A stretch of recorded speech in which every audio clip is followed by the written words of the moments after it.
என்னடா இவ்வளோ நேரம் ஆச்சே இன்னும் எதுவும் நடக்கலையே அப்படின்ற மாதிரி நம்ம வந்து பார்த்தோம். அதுக்கேற்ற மாதிரியே இன்னைக்கு திமுக வந்து பார்த்தீங்க அப்படின்னா இந்த கரூர் விஷயத்தில் நம்ம எங்கே மாட்டிக்க போகிறோம் அப்படின்றத பயந்து போய் முதலமைச்சர் விஜய்க்கு எதிராக என்னென்னலாம் வந்து கட்டமைக்க முடியுமோ அதெல்லாம் வந்து பண்ணியிருக்காங்க அப்படின்னு சொன்னால் நீங்கள் நம்புவீங்களா? அதை பற்றி தான் இந்த வீடியோவில் நம்ம டிஸ்கஸ் பண்ண போகிறோம். அது மட்டும் இல்லாமல் நம்ம செந்தில் பாலாஜி இங்கே தான்ப்பா இருக்கார் அப்படின்ற மாதிரி ஒரு எக்ஸ்க்ளூசிவான அப்டேட்டு எங்கே இருக்காப்புல அப்படிங்கிறது. அடுத்து நம்ம அமைச்சர் கீர்த்தனா அவர்கள், ஏமா நீங்கள் சும்மா இருந்தாலே போதுமா அப்படின்ற மாதிரி தான் இருக்குது. அந்த மாதிரி ஏகப்பட்ட விஷயங்கள் தமிழக அரசியலில் இன்றைக்கி வந்து நடந்திருக்கு. ஸோ ஒன்று ஒன்றா நம்ம வந்து கண்டிப்பாக டிஸ்கஸ் பண்ணுவோம். ஸோ வீடியோக்குள்ளே போகிறதுக்கு முன்னாடி நம்ம சேனல் நீங்கள் புதுசாக இருந்தீங்க அப்படின்னா கண்டிப்பாக சப்ஸ்கிரைப் பண்ணி உங்களோட ஆதரவு கொடுங்க. வீடியோ மறக்காமல் ஒரு லைக் போட்டுக்கோங்க. இப்போ நம்ம வீடியோக்குள்ளே கண்டிப்பாக போகலாம். ஸோ இன்றைக்கி வந்து பார்த்தீங்கன்னா முதலமைச்சர் விஜய் அவர்கள் கரூருக்கு ஜூலை 10ஆம் தேதி போகிறார் அப்படிங்கிறது உங்கள் எல்லாத்துக்குமே தெரியும். ஆனால் அவர் போகிறக்குள்ளேயே இங்கே திமுக வந்து பார்த்தீங்கன்னா கதற ஆரம்பிச்சிட்டாங்க. ஒரு பக்கம் வந்து முதலமைச்சர் விஜய் குற்றவாளி, ஆதவ அர்ஜுனாவை வந்து பார்த்தீங்கன்னா குற்றவாளி அப்படின்ற மாதிரி சொல்லி திமுக வந்து ஒரு வழக்கு வந்து தொடர்ந்தது, ஒரு மனு கொடுத்தாங்க. அதற்கேற்ற நீதிபதிகள் இன்னைக்கு காண்டாகிட்டு முதலமைச்சர் எப்பரா குற்றவாளிம்பீங்க நீங்கள், தகுந்த ஆதாரத்தோடு நீங்கள் வந்து பேசுகிறேன் அப்படின்னா உங்கள் வழக்கை தள்ளுபடி பண்ணி முடிச்சு விட்ரு அப்படின்னு சொன்னோடனே திமுக வந்து பார்த்தீங்கன்னா அப்படியே ட்ரௌசரில் ஒன்றுக்கு போயிட்டாங்க. ஒன்றுக்கு போயிட்டு நான் வழக்கை வந்து வாபஸ் வாங்கிக்கிறேன் அப்படின்ற மாதிரி வாபஸ் வாங்கிட்டாங்க. சரி, அப்படியே மூடிட்டு போனாங்களா? இல்லை. உடனே என்ன பண்ணுறாங்க, சரி நமக்கு வந்து உயர்நீதிமன்றம் தான் கை கொடுக்கல, நம்ம வந்து சிபிஐக்கு போவோம் அப்படின்ற மாதிரி சிபிஐகிட்ட போய் ஆதவ அர்ஜுனாவும் விஜய் அவர்களும் நாங்கள் வந்து மேலே கமெண்ட் பண்ணுறோம், அவங்க மேலே வந்து வழக்கு தொடர போகிறோம், அவங்க வந்து நீங்கள் கண்காணிக்கணும் அப்படின்ற மாதிரி சிபிஐக்கு மாற்றணும் அந்த வழக்கை அப்படின்ற மாதிரி ஒரு மனு வந்து கொடுத்துருக்காங்க. அதில் என்ன போட்டிருக்கு அப்படின்னு சொல்லி பார்த்தீங்கன்னா நீங்கள் ஆடி போயிடுவீங்க, அசந்து போயிடுவீங்க. அந்த அளவுக்கு பாயிண்ட் பை பாயிண்ட்டாக வந்து பார்த்தீங்கன்னா பாரதி அப்படின்ற ஒரு அமைச்சர் திமுகலேருந்து கம்ப்ளைண்ட் பண்ணியிருக்காரு. என்னென்னு பார்த்தீங்கன்னா முதலமைச்சர் விஜய் அவர்கள் முக்கிய சாட்சிகள்லாம் இருப்பாங்கல்ல கரூர் சம்பவத்தை, அவங்கள பார்த்துட்டாரு அப்படின்னா அரசு வேலையை கொடுக்க போகிறேன் அப்படின்ற மாதிரி ஏற்கனவே சொல்லியிருந்தாங்க. அதுக்கு வந்து நீதிமன்றம் என்ன பண்ணிட்டாங்க அப்படின்னா அதை நம்ம கொடுக்க முடியாதுன்ற மாதிரி ஒன்று சொல்லிட்டாங்க. சரி, நேரில் பார்க்க போகிறீ காசு கீசு ஏதாவது கொடுத்துட்டாங்க அப்படின்னா சாட்சி அப்படிங்கிறது அப்படி வேறு மாதிரி திரும்பிடும். ஸோ அதனால் அங்கே போகக்கூடாது. போனால் அவங்க வந்து உண்மையை சொல்கிறதுக்கு ஒரு வாய்ப்பு இருக்கும். டிஎம்கேவோட கவர்னன்ஸ் படி போலீஸ் வந்து ஒழுங்காக பாதுகாப்பு கொடுக்கல, செந்தில் பாலாஜி ஆட்களை இறக்குனாரு, இந்த மாதிரி ஏகப்பட்ட விஷயங்கள் இருக்கும். அங்கே என்ன நடந்துச்சுங்கிற சாட்சிகள் உண்மையை வந்து சொல்லிடுவாங்க, ஒத்துக்குவாங்க. ஸோ அப்படி இருக்கும் பொழுது திமுகவில் ஏற்கனவே எல்லாம் ஒரு சைடு வந்து மொழி பிதுங்கி அங்கிட்டு இங்கிட்டு ஓடிட்டு அலையிறாங்க. ஸோ இது ஒரு இஷ்யூ வந்து இப்போ வந்து பூதாகரம் ஆயிடுச்சு அப்படின்னா என்ன ஆகும், திமுகவுடைய ட்ரௌசர் வந்து மொத்தமாக கிழித்து தூங்க விடப்படும் அப்படிங்கிறது அவங்க எல்லாத்துக்குமே தெரியும். அதனால் முதலமைச்சர் விஜய் வந்து பார்த்திங்கன்னா போகும்போது சிபிஐ வந்து அவரை கண்காணிக்கணுமா, எப்படி சிசிடிவி கேமரா மாதிரி. ஒருவேளை அவர் வந்து காசு கொடுத்து இது பண்ணிட்டாருனா, ஒருவேளை அவங்ககிட்ட பேசி அவர் மயக்கிட்டாருனா, ஒருவேளை வந்து பார்த்திங்கன்னா அவர் ஏதாவது நலத்திட்டங்கள் செஞ்சுட்டாருனா, ஒருவேளை என்ன பண்ணுவார், ஆதவ் எப்படி மூவ் பண்ண போகிறாரு, இதற்கு நடுவில் எங்கள் ஆள் நம்ம செந்தில் நான் ஏன் சொல்கிறேன்னா எந்த வேலை செஞ்சாலும் மூஞ்சி இப்படி தான் வச்சுருப்பார் செந்தில் பாலாஜி. அவரை வந்து உள்ளே தூக்கி போடணும்னு சொல்லிட்டு விஜய் அவர்கள் வந்து பார்த்திங்கன்னா கங்கணம் கட்டி திரியிறார். சரியா? ஏன்னா அவர் உள்ளே போட்டால் தான் நம்ம சேஃபாக உள்ளே போயிட்டு வர முடியும். ஏன்னா இல்லாட்டி இன்னும் ரவுடித்தனத்தோடு அவன் பண்ணுவாங்க செந்தில் பாலாஜி அயோக்கியன். ஓகேவா? அவன் அதை பற்றி இத்து போனவன் தான் அவன். ஸோ அப்படிப்பட்டவனை வந்து பார்த்திங்கன்னா தேடுறதுக்கு ஏதாவது வந்து பண்ணலாம்னு சொல்லி பார்த்துட்டு அது ஒரு தேடுதல் வேட்டையை வந்து போயிட்டுருக்கு. இப்போ இவங்க சிபிஐயில் இந்த வழக்கை மாற்றிட்டு எங்களுக்கு வந்து வழக்கு இதை வந்து இந்த மாதிரி திசை திருப்புங்க, சிபிஐ வந்து இந்த மாதிரி பண்ணணும், ரெக்வஸ்ட் பண்ணுங்கள். ஆதவ அர்ஜுனாவும் முதலமைச்சர் விஜயும் வந்து பார்த்திங்கன்னா சிபிஐ என்கொயரிக்கு அவங்க வந்து உட்பட்டு கரூருக்கு போகும் பொழுது எல்லாமே டிரான்ஸ்பரண்ட்டாக இருக்கணும் எங்களுக்கு அப்படின்ற மாதிரி திமுக வந்து கதறுன்னு கதறாங்க. ஆனாலும் உங்களுக்கெல்லாம் மாப்பு கூடிய விரைவில் இருக்குது. போயிட்டு வந்த பிறகு அடுத்து என்னென்ன இதுன்னு பாருங்களேன், எவ்வளோ உண்மைகள் வந்து வெளிவர போகுதுன்னு பாருங்கள். இந்த வழக்கு இப்போ இருக்குல்ல, என்ன தீர்ப்பு வரப்போகிறோன்னு மட்டும் நீங்கள் பாருங்களேன். ஒட்டுமொத்த திமுக கும்பலும் உள்ளே போகுது.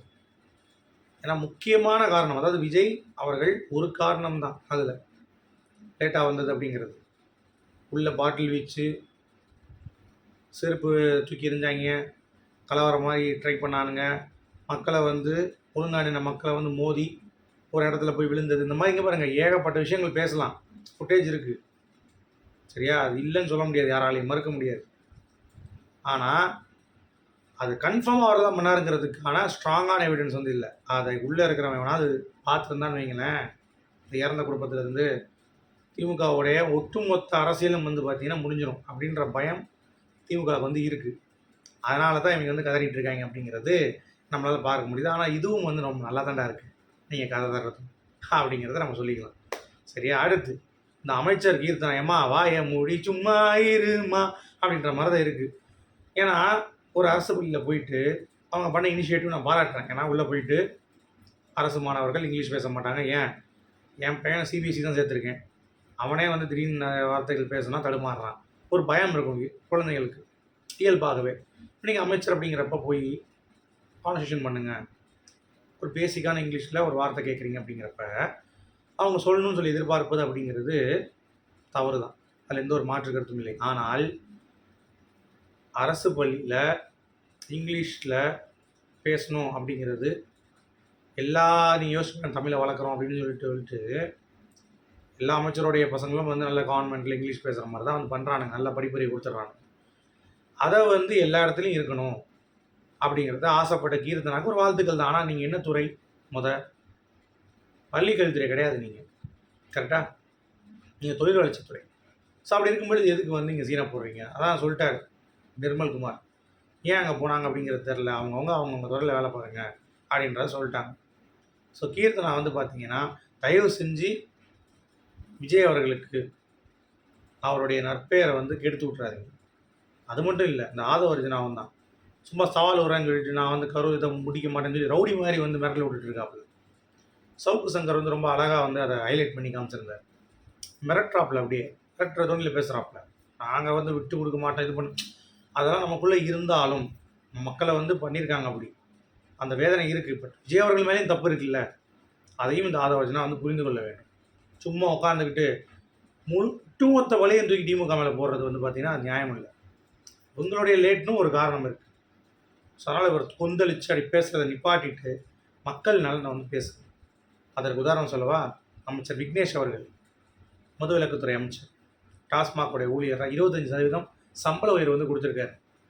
ஓகே, அது மட்டும் இல்லாமல் 10 ரூபா வாங்கினவங்கள சஸ்பெண்ட் பண்ணிகிட்டு இருக்காங்க இப்போ வரிசையாக. ஏன்னா பழைய இதில் வந்து ஊறி போயிட்டாங்க வாங்கி. இப்போ இங்கே கூட வந்து வாங்கிட்டு தான் இருக்காங்க, பக்கத்தில் நான் கூட விசாரிச்ச வரைக்கும் வாங்கிட்டு தான் இருக்காங்க. ஸோ அப்படி இருக்கும் பொழுது கொஞ்சம் கொஞ்சமாக மாற்றம் வந்து கொண்டு வர அமைச்சர்களும் இருக்காங்க, வேலை பார்த்துட்டு இருக்காங்க. இப்போ கூட கிட்டத்தட்ட பள்ளி கட்டணும்னு சொல்லிட்டு அவங்களுடைய சொந்த இடத்த வாங்கணும் அப்படின்னு சொல்லிட்டு போராடிட்டு இருந்திருக்காங்க 10 வருஷமாக. ஒரு அம்மா, நாங்கள் ஸ்கூல் கட்டணும், நான் வந்து ஏழை எளிய மக்களுக்காக கட்ட போகிறேன் அப்படின்ற மாதிரி சொல்லி அந்த இடத்த கேட்டிருக்காங்க. கொடுக்காம இழுபறி 10 ஆண்டு காலமாக கிடைக்கலையா, சிங்கிளாக அப்ரூவல் கிடச்சிருக்கு. அந்த அம்மா ரொம்ப தேங்க் பண்ணி கண்ணீர் விட்டாங்க. ஸோ இதெல்லாம் மாறிட்டு தான் இருக்குது. திமுக பண்ணதோட தாவேக்கா ஒரு மாற்றம் அப்படிங்கிறது கண் கூட நம்ம பார்த்துட்டு தான் இருக்கோம். ஆனால் அந்த மாதிரி மாற்றங்களை இந்த மாதிரி அமைச்சர்கள் கீர்த்தனாவை இவங்கெல்லாம் கூட்டு வச்சுட்டு இவங்க பண்ணுற அந்த ரீல்ஸ் ஒரு விஷயம் கட்டமைக்கப்படுது இல்லை, அப்படியே உட்காந்துட்டு போய் ரீல்ஸ் பண்ணுற மாதிரி, அதெல்லாம் அந்த பருப்பெல்லாம் இங்கே வந்து தயவு செஞ்சு வேக வைக்காதீங்க அப்படிங்கிறது தான். அடுத்து பாருங்களேன், இந்த திமுக சும்மா இல்லாமல் நம்ம பெரம்பூர்லேயும் திருச்சி கிழக்குலேயும் நம்ம மாண்புமிகு முதலமைச்சர் ஜெயிச்ச தொகுதியில் அவர் வந்து சொத்து ஒழுங்காக வந்து சமர்ப்பிக்கலை, ஆதவர்ஜனா ஜெயிச்ச தொகுதியில் அவரோட சொத்து வந்து கரெக்டாக பண்ணலை, தேர்தல் விதிமுறைகளை மீறிட்டாங்க, அதனால் அவங்களுடைய வெற்றி வந்து செல்லாதுங்கிறத அறிவிக்க. டேய், மக்கள் வந்து ஓட்டு போட்டு முதலமைச்சர் ஆக்கியிருக்காங்கடா, அவருடைய வெற்றியை செல்லாதுன்னு அறிவிக்கிறதுக்கு நீங்கள் யாரா திமுக கோமாளி பசங்களா? யாரா நீங்கள் அப்படின்ற மாதிரி. இன்னொரு பக்கம் செந்தில் பாலாஜி வந்து கரூரில் மெயின் தெரியும் உங்களுக்கு, அந்த இஷ்யூவில் இப்போது அவரை வந்து அவருடைய சகோதரர்கிட்ட நரேஷ் அப்படின்னு சொல்லிட்டு ஒருத்தர் வந்து பேசியிருக்காங்க, முதற்கட்ட விசாரணையில் வந்துருச்சு, லட்சக்கணக்கில் வந்து பேசியிருக்காங்க, பேரம் பேசியிருக்காங்கன்னு சொல்லிட்டு. அதற்கு தேர்தல் வேட்டை வந்து செந்தில் பாலாஜியும், அவருடைய பேர் வந்து செந்தில்குமார் நினைக்கிறேன், தம்பி பேர், 2 பேரும் தேர்தல் வேட்டையில் தீவிரமாக இறங்கியிருக்காங்க. இவர் வந்து பூர்வீக வீட்டில் வந்து பார்த்தீங்கன்னா இல்லையா, 27ஆம் தேதிக்கு மேலே இந்த ஆள் வந்து தலைமறைவு, தலையை வந்து ஃபுல்லாக மறைச்சிக்கிட்டு இந்த வடிவேல் காமெடியில் வந்து தலையை விட்டு என்னையா தெரிவிட்டு இருக்காங்க அப்படின்ற மாதிரி செந்தில் பாலாஜி கிடக்காப்புல. அது மட்டும் இல்லை, முன்ஜாமீன் கேட்டு ஒரு மனு வந்து அனுப்பியிருக்காப்புல. இவர் என்னமோ ஒருவேளை ஸ்டாலின் அவர்கள் லண்டன் போயிருக்காருல்ல, அவர் கூடயே போயிருப்பாரோ அப்படின்ற மாதிரி ஒரு விஷயம் தோணுதா? மக்களுக்கு எல்லாத்துக்கும் வந்து இவங்க தான் எங்கேயோ மறைச்சி வச்சிருக்காங்கண்ணா அப்படின்ற மாதிரி யார் யாருக்கெல்லாம் தோணுச்சு? கீழே கமெண்ட் செக்ஷன் சொல்லுங்கள். உங்களுடைய கருத்துக்களையும் வந்து பதிவிடுங்க. இந்த மாதிரி டெய்லி நம்ம அரசியல் பற்றி கண்டிப்பாக பேச போகிறோம். சரிங்களா? மீண்டும் அடுத்த சந்திப்போம். அது வரைக்கும்